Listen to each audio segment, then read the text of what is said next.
ND delayed rewards don't excite the brain. This is why you can binge watch for hours but can't focus for 30 minutes.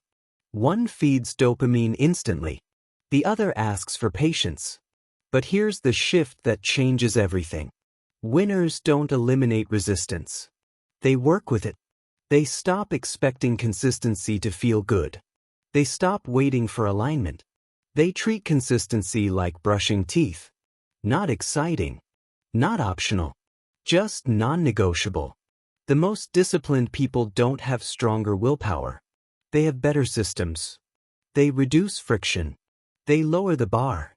They make habits so small that resistance has no excuse to appear. 5 minutes. 1 page. 1 rep. Consistency isn't built by intensity. It's built by repetition without emotion. Another mistake people make is tracking outcomes instead of identity. When you focus on results, inconsistency feels like failure. When you focus on identity, consistency feels like proof. You're not trying to get fit. You're becoming someone who doesn't skip.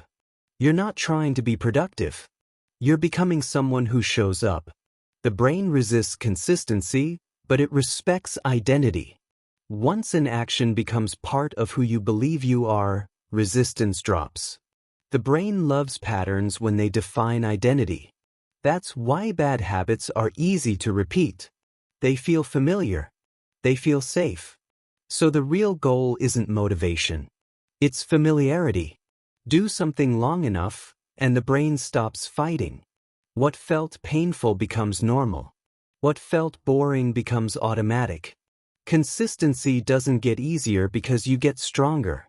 It gets easier because your brain stops complaining. This is why quitting resets pain.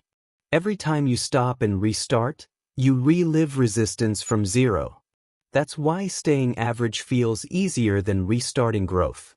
Consistency compounds silently, but quitting compounds frustration. If you understand this, you stop judging yourself.